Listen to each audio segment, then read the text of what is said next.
Hari ini saya akan menceritakan satu kisah di hotel lama yang terletak di bandar lama dan usang. Ada satu bilik 206 menyimpan satu cermin yang misteri. Dikatakan bilik itu telah dikunci rapat sejak satu kejadian ngeri berlaku lebih 20 tahun lalu. Sehinggalah seorang pemuda datang untuk tinggal di bilik tersebut. Ayuh kita mulakan. Pada suatu malam yang sunyi, seorang lelaki bernama Amir datang ke bandar itu untuk mencari hotel. Di bandar tersebut, hanya ada satu hotel sahaja yang ada. Amir tiada pilihan dan terpaksa tidur di situ hanya untuk satu malam.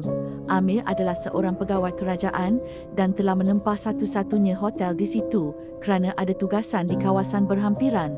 Disebabkan bilik lain penuh, pemilik hotel yang agak tua dan pendiam itu akhirnya mencadangkan satu bilik yang masih kosong dan bilik tersebut adalah bilik bernombor 206.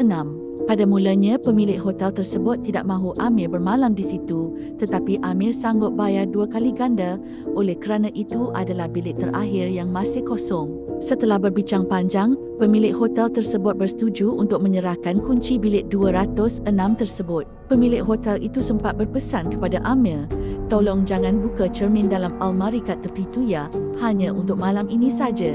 Pesan pemilik hotel perlahan, hampir berbisik. Amir hanya mengatakannya dan tersenyum sinis.